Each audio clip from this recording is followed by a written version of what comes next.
Okay, version 3 has a number of new improvements. There was a technology upgrade where we upgrade our programming tools to allow for future enhancements, including mobile and web applications. We increased the speed of many of the orders. So if I've got a very large order, like this one here, so this one has, I got the column counter on here. It has 203 lines, and in the past, navigating between lines was very, very slow. This is very quick, very easy to scroll through the orders. Adding, deleting lines is much, much, much quicker. So basically, it allows, for very large orders to be worked on with efficiency. We also added some more columns, especially to sales history. So if we look at the sales history, I got a filter here set called new columns. And these are all the new columns we added. So the invoice number is not a new one, but all the rest of these are new, where we've got profit information, address information, even shipping information, where it was shipped to the city, the province, or state, all the way through. So all these are new fields that you can now filter and export on. Okay, so the next thing we've got is kit enhancements. So if we look at a kit, several different things you can do here. So we're going to look at the pre-core kit here. And what we'll do is we'll just show you different ways of doing this. So first of all, we've got a kitted item, and we go to the kit components. We can put all the components on, so that's not different, but we now can also tell it to show options dialog. So in the past versions, there was a company setting where you could turn this off and on throughout all kits. So what would happen is that when you sold that kit, it popped up a dialog and you could select the components from the kit and then put them on the order. Once they're on the order, they're on as normal items. But now you can do that on a kit by kit basis, and they will still actually, even if they do explode, be associated with that kit. So I'll show that in an order shortly. But the other kinds we can do are a macro, and you can change a kit to a macro. And we've got macro substitutions. So when I sell this kit, it doesn't put the top item on, the pre-core kit. It just puts these items on that are in the macro. Again, we can ask it to show the dialog so we can select which items we want to put on the order instead of putting all of them on the order. And again, I'll show that shortly. The other thing we've got in here that are changes is that we've got, if we've got a normal item, we've got something called accessories. We can now add any number of accessories. So this, if we sell this kit, it puts the kit on the order and then puts these items on the order along with it, but not associated to the top item once it gets put on the order. And again, you can choose to select that when you sell it. So now we're going to show you how that all works together on a sales order. And this also works on a purchase order. So I'm going to create a new order. And we're going to just put on a customer.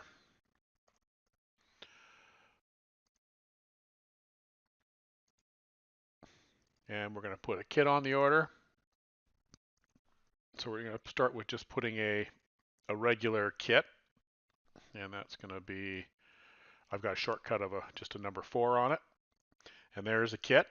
So this is, if you now sell this to the customer, the invoice will just have that item on it, but underneath it will remove from stock all the components, but the customer again still only sees the kit. But I can toggle that components on, and I can see exactly what is in that kit, and it indents it underneath. And then I can even change the quantities or delete items off of here if at this point, this particular time I'm selling this kit does not require that item. I can actually delete it or, like I said, change the quantities. Once I've got it exploded on here, I can also hide that so that I don't see them all on my screen. But with that kit toggled on with that arrow in front, even if it's hidden, those items will print on a default sales orders, reports, and invoices. So if you do not want it to print, you must toggle it back off again, but those components are still there. in the sales order, just not in view of the printing or the user. But let's say I edit that kit, and I'll just open inventory. That's a way of editing it on the fly. If I turn that show option dialogs on now, and then I'll just delete that kit off the order, take the whole group off, and I put that same item back on again. So that was a number 4. There, this time I'm presented with a screen that I can choose which of the items are going on there. So if I don't want this one, I can uncheck it, or I can change the quantity. And if I click OK now, it now puts just those 4 items on and leaves that one off. Again, I can untoggle this so I don't want to see the components or print the components. Okay, we'll delete that one off again. And this time we're going to sell a macro that's been selectable. So that's number 3. So here I've got them all set as 0 because these are packages and a customer's placed an order for various quantities. I can just type in the quantities here. None of those, 4 of those, 1 of those. Okay, and I click OK. And those items get replaced on the order. So the top item, which was a KB pack, kettlebell package, didn't go on the order, and these went on as individual orders on the item. Just a macro and like a quick way of adding those items on the order. Okay, and I just delete those back off again. And then, no, take them all off. There we go. Then, another thing we can do here, let's say we do a lookup. And what we're going to do is, let's say the stock on these medicine balls here. So you see here that I got -9 available, so we're short of them, and we're not likely to be able to get them anymore. But this Swiss ball here is a really good substitute for it. So what I'm going to do is I'm going to edit this item, and I'm going to change it to a macro. And I'm going to go to my macro substitutions, and I'm going to choose that Swiss ball to substitute it. And let's just say that even that other one was a two pack in one package. So we're to be able to substitute, we're going to have to make it so 2 of these get substituted. Okay, and I don't want it to show the options dialog because I want it just to silently replace it with the item. Okay, so I save that. Now I'm going to sell the medicine ball. And then notice that it silently changed it to a Swiss ball with 2 quantity. So basically, that's a great way of substituting an item either temporarily or permanently, and the salesperson doesn't have to remember that because it just automatically switches it over. You could have it pop up so that they could select it, just so they are not, it's not changing on them without them knowing about it. But this is a great way for doing substitutions. Okay, now to show a bit on accessories. So we're going to sell a Precore 935, which I've got as a quick code of 5. So as soon as I put that item on the order, notice what it did was it put the treadmill on there, but it also put a rebuild package with it. So it automatically added each of the rebuild packages plus labor to do so. So this way it comes with a package of goods for doing its first service. And again, it's indented, and I can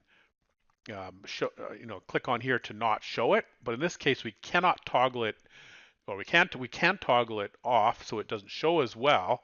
But the nice thing is that you can toggle in this case because you probably want to show these to the customer. So when they get this package, it prints on their invoice with what's included.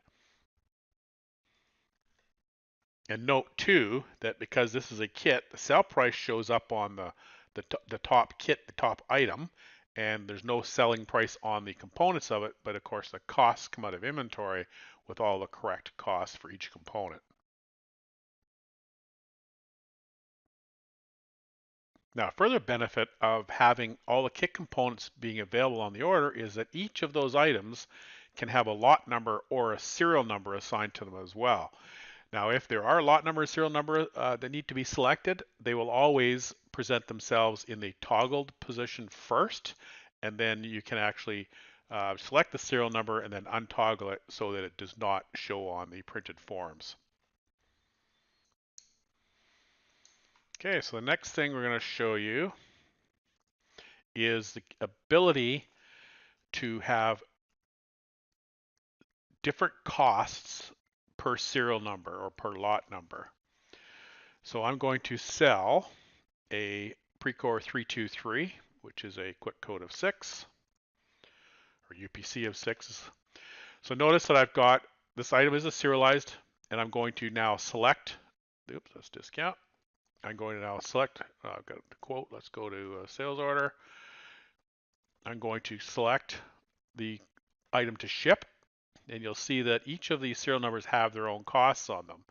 So if I go look at this one here, 887711, it's got a cost of $1,500. So that cost price goes there, 1,500. And if I sell another one of them, and again, pick a serial number, let's say this one here, let's go with 444555, and that one you see has a cost of $12.99.50. So very good for people who are selling serialized items that can vary in cost.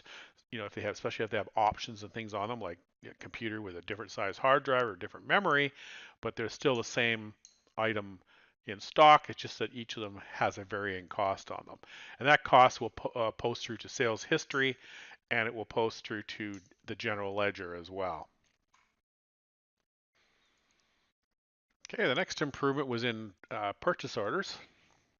So if I go into purchase order, here's one that's a purchase order here that's been received and not yet posted to history.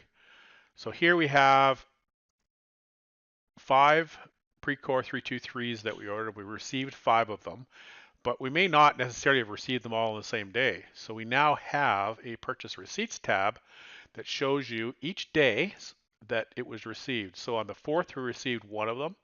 On the 8th, we received 2 more. 12th, received 1. And on the 19th, we received 1. So very good for doing auditing of a purchase order to make sure checking each of the receipt dates as they came in. Okay, and that same information is available in inventory. If we go to the pre-323 here, and we look at the receipts tab, you'll see every receiving of that item. So there's PO number 700105 4 times. There's 4 receipts against it. And again, I can see that all information here as well. Okay, the next thing I want to show you is the company list by user. So if we go into the user settings, and I'm logged in right now as Barry, and if I look at Barry, he gets access to the company. So he's a server admin as well, and he's got company access. If I look at David, he does not have company access. You can see on this list as well, and you'll see here that he has no company access. So if I log in as David, I may or may not see this company, or I will not see this company because I've got company access turned off. I'll discard that. But you can see here that Al and Barry both have access to this company. So when Barry logs in, and I'll just log back out so you can see it.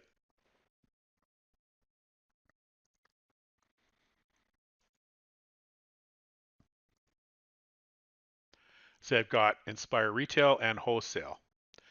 But if I exit that and log in as Mary,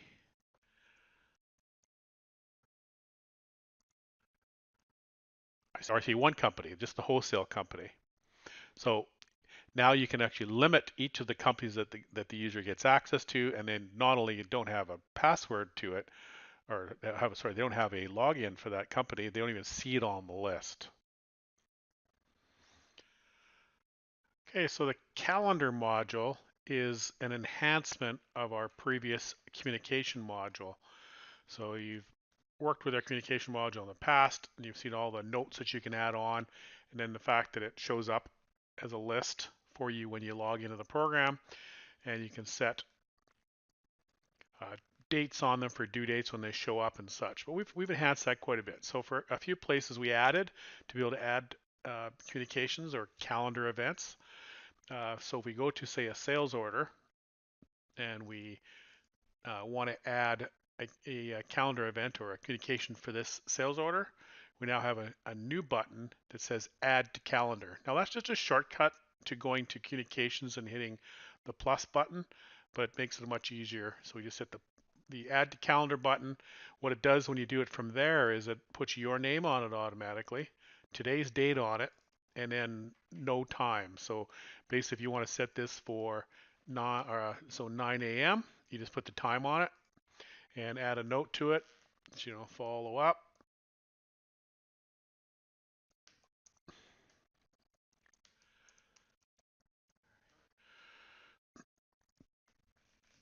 And then just save it. And that just gets added to the calendar. Everywhere else, same thing is on inside of a purchase order. We do the same thing. We have an add to calendar button on a purchase order. By simply clicking that button, again, it fills out some of the information for you, and you're able to save that. Okay, so we're just going to go out of here and go into the calendar module itself now. So here's all of our calendar events or communication events that are for this month. And you'll see this is that follow up with Terry. And in this case, it looks like I was working on the weekend. And I didn't really mean I was going to follow up with him on a Sunday. So I really meant this to be done on the 23rd. So I can take that event and drag it over and drop it on the 23rd. And what happened to that was it automatically changed the date. So if I click on it to the 23rd on the communication event as well. Okay, and if I also click on it, I hit open related, I now get the actual sales order that I added that follow up on. So, and I can act on that sales order right from here as well. So if I've got just a limited number of things that I do for the day, I can act on them all right from the calendar. So here's an accounts receivable event. Jason promised a payment. I open that up. It says to follow up. We're waiting for a check from the owner, but I can sit here and open related and opens up Jackson. So maybe I've got him on the phone. He's decided to pay by credit card. I can just tick those off, hit the apply button, and take the credit card payment right from within the calendar module. So I've got a check mark here for show unassigned. So the black ones are unassigned events. So those aren't to any particular person, but we want them to show up on everybody's calendar. So we got things like Tom's birthday and a staff meeting that show up for on everybody's calendar. And I can also have show completed. So well, it looks like just one item has been complete. So if I choose that again, you'll see now that the book the boardroom, and it's grayed out as well. That's how you know it's been completed. And to complete an event, I can just simply click on it and click on mark completed, and a date gets put on for completion time, and it again gets grayed out. I can also open up a whole day's worth of events by clicking on the date itself, and that opens up this dialog here. It's got a little bit wide on my screen. There we go. So then I've got a list of all events for this day, and I can go ahead and go tick, tick, tick, and tick them off for the day as well. And even clicked on the open related button right from here. In this case, I've gone into an inventory item that I've got a note on to check about what this loaner is all about. Okay, I can also reassign items to somebody else. So if this one with follow up with Jerry, and if I hit the open related on it, and I have a look at what it's connected with, this particular one, just a note I've added, so there's no relationship on it. But I can now reassign this to somebody else to say Al, save and close that, and now it goes off my list and goes to Al's list. All right.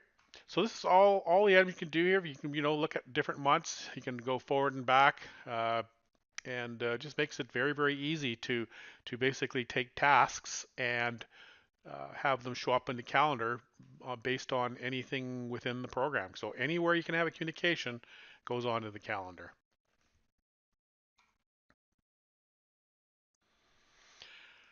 Okay, we've added a new feature for sales orders as well. So under Edit Users, if you go to the user setting and you go to sales orders, I will just search for delete. So there's that setting called recover deleted sales orders. So if that user has the ability to do that, then there's a menu item under sales called recover deleted. So it's not on the regular sales order list, but what it does is now brings up another sales order list that looks very much like a sales order list. Uh, but these are all the deleted orders themselves. So you can go ahead and open up one of these orders and review it. So this was an order maybe that was a quote that was deleted because we no longer push archived sales orders or deleted sales orders from quotes into sales history. We had some users that didn't like that happening because it was, even though it didn't show up as shipped items, being on the list was confusing. So now they all should go to deleted sales orders along with any other deleted sales order. But now if I want to recover this, I just simply click on recover, and now it's gone back into my regular sales orders, and I can close that off and go into that order now and proceed with it. So it's very, very good for keeping your regular orders in a clean state. So you don't have to keep old orders around, but you've hesitated deleting them because you may want to use them in the future. So that's very, very easy now. Okay, another spot that we made an improvement, and this appears in sales and purchasing and anywhere that you can enter in codes onto an order. And the scan button, we've always had this here, but when you did scan before and you wanted to put labor on, you typed in labor, say, or a part number, not any part number, you see that labor got added to the bottom of the order there. And if I scan it again, it just changed the quantity to 2. But a lot of people were finding that they wanted to be able to quickly scan in a bunch of something. So now you can type in, say, 12 and then hit the multiplication symbol if that's what you've got set up in company settings. In company settings, you can choose what the multiplier is. The reason we've done this as a choice is because some people wanted to scan a barcode that included the 12 times in there, but some types of barcodes don't accept an asterisk like this. So you can change it to something like a plus. Something that's on the numeric keypad is the most handy because you can, both the asterisk and the plus key and the minus key appear there. So you can use one of those. So I go 12 times LABOR, and you see that one changed down to 14 now because there was 2 on there already. So that, again, that works here. It works in the inventory count module, works in purchase orders. So anywhere you basically add an item to an order. Okay, so now everywhere we have our searches. In the past, we didn't start any kind of autocomplete until the 3rd character, but we now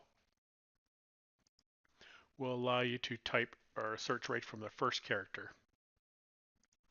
So if we type in, say, HEA, the closer we type, or the more we type, the closer our search comes, but again, right from the very 1st character. In addition to that, now, if you click on a field, like I just did there for the part number, it starts at the beginning of the field, and I can choose, you don't have to click to make sure you're focusing right on the beginning. So since I clicked there on customer, it went to the very beginning of the field as opposed to the past where it would click further into the field. You had to kind of backspace. Just a bit of a user improvement there. Okay, now under user settings, everything that has a check mark has become a positive setting. So if I look at all settings, everything that's been checked on means it's a yes, they get access. Where in the past we had some things that the wording said turn this off, and it was a check mark. So now basically if you go into any settings, if you go tick, tick, tick, you're turning on a setting for everybody, so you don't have to worry about, if you go tick, tick, tick, tick, that you're actually disabling something for somebody. So a check mark is a positive thing. It means they now have access. Now there are some items that got changed from a check mark to this one, like for instance called POS only user. So it means they only get to see point of sale. In the past, it was a check mark, which caused this user when they logged in to only have access to POS. But now it's a drop down list. So POS only or a normal user. So no longer will you have a user locked out because you checked something off for them. Okay, so that's all I want to bring to your attention for version 3 at this time, but there are a lot of other improvements in the program with usability and speed, and with our technology change, we look forward to some of the things we're going to be able to bring to the program in the near future.